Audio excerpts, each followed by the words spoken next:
Şimdi malumunuzdur, İslam öncesi aile kurumunu incelediğimizde, aile yapısını incelediğimizde hakikaten de insanın aklını böyle oynatabilecek, insanı hakikaten de derin düşüncelere sevk edecek bir aile yapısının olduğunu görüyoruz. O toplumlarda kadının hiçbir değeri yok, hiçbir söz sahibi değil. Miras denilen olay asla kendisine bir pay verilmiyor. Evde sözü geçerli olmayan, adeta toplumda bir eşya gibi kullanılabilen, sadece şehevi arzuların tatmini için kullanılan bir meta gibi kullanıldığını görüyoruz. Aile içerisinde hiçbir hak ve hukuka sahip değil, hiçbir yetkisi yok, söz sahibi değil, toplum tarafından dışlanmış. Bundan dolayı da malumunuzdur, İslam öncesi dönemlerde kız çocuğu olan aileler gelecekte kız çocuklarının başına gelecek olan o fecaatı bildiklerinden dolayı çok insan o dönemde kız çocuklarını büyütüp bir anne yapabilmeden ziyade onları diri diri toprağa gömmüş, ileride gelecekte yaşanılabilecek o çirkinliği, o rezaleti görmemek için çocuklarını diri diri toprağa gömecek kadar da cahilleşmişlerdir. İnsan bu denli bir cehaletin, bu denli bir vahşetin kaynağına baktığı zaman o dönemde toplumda kadının rolüydü.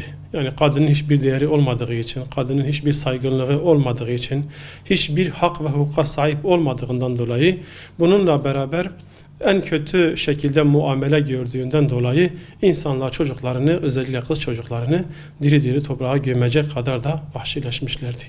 Şimdi bugün Batı toplumunu incelediğimiz zaman zaten Batı toplumunda aile diye bir şey kalmamış. Aile mefhumu yok. Yani artık bizim anladığımız anlamda işte Allah'ın emri ve peygamberin bir sünnetinin icra edilmesi, yerine getirilmesi noktasında oluşturulan aile kurumunun ve o aile kurumu içerisindeki dengenin maalesef Batı toplumlarında artık kalmadığını, aile diye bir şey olmadığını, herkesin bireysel yaşadığını, nikah ahdinin ortadan kalktığına biz şahit oluyoruz ki Batı bugün bu kokuşmuş yapısıyla, bu artık hakikaten de aile kurumunu, aile mefhumunu yok eden bu anlayışlarını, kendi toplumlarındaki bu ahlaksızlığı biz Müslüman toplumlara da maalesef aşılamaya çalışıyorlar. Bir kültürlerini bize de aşılamaya çalışıyorlar. Zaman zaman biz de bakıyoruz Müslüman toplumlarda bile artık aile mefhumunun sarsıldığına biz şahit oluyoruz ki bu da tamamen Batı'nın ve emperyalist güçlerin Müslüman ülkeler üzerinde oynamış olduğu bir oyundur. Kendi kokuşmuş medeniyetlerini, kendi bozulmuş aile yapılarını maalesef Müslüman toplumlara da aşılatmak için ellerinden gelen her türlü gayreti gösteriyorlar. Müslümanların bu tuzağa düşmemesi lazım. Aile olmadan toplum olmaz, toplum olmadan devlet olmaz. Bu anlayışı elhamdülillah yıllardır İslami geleneğimiz, Kur'an'ı geleneğimiz, aile mefhumuna biz çok önem vermişiz. Aile mefhumu ayakta kalması için her türlü tedbir alınmış, her türlü hak ve hukuk sınırları çizilmiş. Bundan dolayı da Batı'nın bu kokuşmuş anlayışının Müslümanların içerisinde yer edinmemesi lazım. Şimdi bizler mesela nikah ahdini kıyarken iki gencin evlenmek isteyen, aile kurumu kurmak isteyen iki gencin nikahını kıyarken Allah'ın emri peygamberin kavli olarak biz başlıyoruz. Dolayısıyla bu aile kurumunun oluşmasını emreden şey Allah ve Resulüdür. Allah ve Resulü aile kurumunun oluşmasını istiyor. Dolayısıyla Allah Azze ve Celle bize evliliği şöyle tarif ediyor. Yani aile kurumunu şöyle tarif ediyor. Estaizu billah. Ve min ayatihi en halaka lekum min enfusikum ezvaca. Diyor, nefislerinizden sizin için eşler yaratması Allah'ın ayetlerindendir. Liteskunu ileyha. Kendileriyle mutlu olasınız, kendileriyle huzur bulasınız, kendileriyle teskin olasınız diye Allah aile kurumunu kurmuştur. Ve ceale beynekum meveddeten ve rahme. Aranızda sevginin ve merhametin oluşması için. Dolayısıyla ayet-i kerimeden de biz anlıyoruz ki aile huzurun yeridir. Aile sevginin yeridir. Aile güvenin yeridir. Aile bireylerinin arasındaki sevgi ve merhamet aile tutan iki ayaktır. Allah-u Teala bu iki ayakla aileyi ayakta tutmamızı istiyor. Birincisi sevgidir, ikincisi de birbirimize karşı şefkatli ve merhametli olmaktır. Aile bireyleri, aileyi oluşturan bireyler birbirlerine karşı sevgi ve merhamet çerçevesinde bir denge kurarlarsa Allah'ın kendilerinden istediği şekilde o zaman yuvalarımız mutluluğun, huzurun, sükunetin kaynağı olur. Onun için bizim Rabbimizin bu öğretilerine dikkat etmemiz lazımdır. Rabbimizin bu emrini yerine getirmemiz lazımdır. Özellikle aile içerisinde Allah Azze ve Celle öyle güzel bir denge kurmuş ki her aile bireyinin diğeri üzerinde bir hakkı olduğunu. Çünkü bizatihi bu kurumun oluşmasını isteyen yüce yaratıcıdır. Aile insandan meydana gelir. İnsanın da yaratıcısı Allah'tır. Dolayısıyla Allah o aile bireyleri içerisindeki her ferdin hak ve hukukunu ortaya koymuştur. Eğer bugün bizler Allah'ın koymuş olduğu ve her ferde yüklemiş olduğu o sorumluluk hakkıyla yerine getirildiği zaman o aile kendi amacına hizmet edecektir. Bakınız Allah Azze ve Celle o kadar güzel bir ifadeyle bize yapılması gerekeni ifade ediyor ki diyor ve in tenaza'tum fi şey'in herhangi bir konuda diyor anlaşmazlığa düştünüz. Aile içerisinde zaman zaman oluşan meselelerde kadın kendisini haklı, erkek kendisini haklı görür. Halbuki Allah Azze ve Celle diyor aranızda bir tartışma, aranızda bir anlaşmazlık yerine geldiği zaman, meydana geldiği zaman ferudduhu ilallahi ve resulih. Diyor bu meselenizi Allah'a ve Resulüne götürün. Yani onun çözümü oradadır. İnsanın yaratıcısı insanın çözümünü vermiş. Aramızda çıkacak olan meselelerin çözümünü, haklı ve haksızı belirleyen merci yüce Allah'tır. Dolayısıyla biz bugün bu merciye müracaat etmediğimiz için maalesef bugün çok farklı bir aile anlayışıyla karşı karşıyayız. Onun için bizim istenilen seviyede, istenilen düzeyde, arzulanan biçimde aile kurumunun oluşturulması için bizim hakikate dönmemiz lazım, özümüze dönmemiz lazım.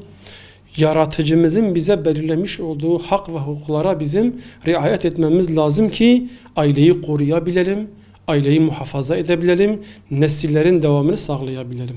Bu son dönemlerde çıkan bu yasayla alakalı biz baktığımız zaman yasanın içeriğini de incelediğimizde biraz önce de ifade ettiğim gibi beşeri yasalar aile kurumunu koruyamaz. Aile kurumunu muhafaza edemez. Neticede bir beşer tarafından çıkartılmış ve özellikle de Avrupa'dan esinlenerek oluşturulmuş bu yasaların bize huzur getirmesi, ailemizi koruması, ailemizi güvence altına alması, aile kurumunu muhafaza etmesi düşünülemez. Neden? Çünkü diyor ya, kelin ilacı olsaydı önce başına sürerdi.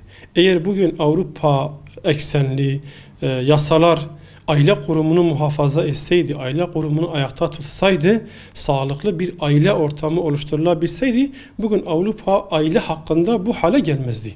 Bugün artık Avrupa'da aile diye bir şey yok. Evlilik kurumu diye bir şey kalmamış. Herkes özgür bir şekilde hayvansal bir yaşam yaşıyor. Nikahsız, gönlüne göre, nefsine göre, nefsi arzularına göre bir yaşam yaşıyor. Dolayısıyla aile Avrupa'da yok olmuşken, artık aile mefhumu orada kalmamışken, oradaki yasaları, oradaki aileyi koruma yasalarını bize empoze etmek, burada uygulamaya çalışmak ayrı bir fecaattir. Dolayısıyla bu çıkan yasayla da ailenin korunmasından ziyade daha çok ailelerin parçalanacağını biz düşünüyoruz. Ve zaman zaman zaten toplum tarafından da gerek medyadan gerek basın aracılığıyla bizler parçalanmış, dağılmış yuvaların varlığına şahit oluyoruz. Evinden uzaklaştırılmış, ailesinden, çocuklarından uzaklaştırılmış babanın çoğu zaman cinnet geçirerek aile katliamları gerçekleştiğini biz basın ve medyadan da okuyabiliyoruz, çevremizden duyabiliyoruz. Hakikaten de İslami olmayan hiçbir yaşam şekli, İslam'a ve Kur'an'a dayanmayan hiçbir kanun bu topluma huzur getiremez. Neticede Allah Azze ve Celle insanı bu aile kurumu içerisinde herkesin hakkını belirlemiş. Ama bu yasalara baktığımız zaman tek taraflı bir hak muhafazası var. tamamıyla kadını korumaya yönelik, tamamıyla kadını işte sanki muhafaza ediyorlarmış gibi bir algı oluşturuluyor. Fakat insan için içeriğine baktığında da uygulamaya baktığında tamamen farklı bir resimle karşı karşıya kalıyoruz. İnsanın yaratıcısının bu konudaki önerilerini, tavsiyelerini, emirlerini dikkate alarak bu kanunların, bu yasaların çıkarılması gerektiğine inanıyoruz. Aksi takdirde bu tür yasaların zaman içerisinde ülkemizde de aynı batılı ülkeler gibi aile kurumumuzu, aile yapımızı yok edeceğinden endişe ediyoruz. Ki zaman bunu gösteriyor. Yaşanan süreç de aslında bunu gösteriyor. Her gün basında duymuş olduğumuz haberler de bunu haber veriyor maalesef. Bir an önce yetkililerin bu hatalardan dönmesi lazım. Aileyi koruma adına ismi böyle olsa da ama uygulamaların aileyi yıktığını, aileyi dağıttığına bir şahit oluyoruz. Bizim en kısa zamanda bu yanlışımızdan dönmemiz lazım. Yetkililerin bu yanlışından dönüp işin asıl merci olan kaynağa dönmeleri lazımdır. Yüce Yaratıcı'nın tavsiyelerine, emirlerine kulak vermek lazımdır. İslam evlilik yaşını ergenlik çağına ulaşma. Yani bir kadının adet görmeden sonra, aybaşı halinden sonra artık ergenlik çağına girdiğinde evlenebileceğini, yuvasını kurabileceğini, hatta bu konuda teşvik ettiğini, genç yaşlarda çocukların yuvasını kurması gerektiğini, gözlerinin haramdan soyutlanması için Allah Azze ve Celle işte bekarlarınızı evlendirin, kölelerinizi evlendirin. Çünkü evlilik kurumunun en önemli amacı nedir? Gözü haramdan sakındırmaktır. Yani gözü haramdan sakındırmak ve gençleri sorumluluk sahibi yapmaktır. Dolayısıyla bunun da yaşı ne kadar küçük olursa olsun, yani ergenlik çağına ulaştıktan sonra bir çocuk daha günaha bulaşmadan, daha günah ortamlarına bulaşmadan kendi yuvasında gözünü açması, kendi eşiyle o duyguları yaşaması ilerideki hayatları için daha sağlam olacağından dolayı, daha güzel olacağından dolayı Allah-u Teala böyle bir yasa koymuş, böyle bir denge kurmuş. Dolayısıyla bugün 18 yaşından küçük oldukları için evlenip şu anda çoluk çocuk sahibi olduğu halde, yani anne babasının rızasıyla, bir imamın ya da bir belediyenin nikahıyla evlenmiş, tamamen ailelerin izniyle evlenmiş gençlerin bugün bu şekilde mağdur edilmesi hakikaten de ne insan vicdanında, ne örfümüzde, ne de Allah katında bir geçerliliği yoktur. Tam tersine çok büyük bir vebal altındadırlar. Şu anda bu yasanın altına imza atanlar, bu yasayı şu anda uygulayanlar ve bu mağduriyete sebep olan her kesimin, başta idarecilerin yarın Allah katında çok ciddi bir hesapla karşı karşıya kalacaklarını bilmeleri lazım. Bugün bu yasayı çıkartanlar neye göre çıkartıyor?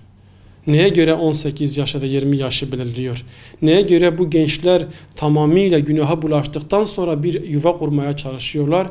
Haram üzerine helal bina edilmez ki. Bugün 16-17 yaşlarındaki birçok gencimiz, 18 yaş altı birçok gencimiz bugün flört hayatı yaşıyor.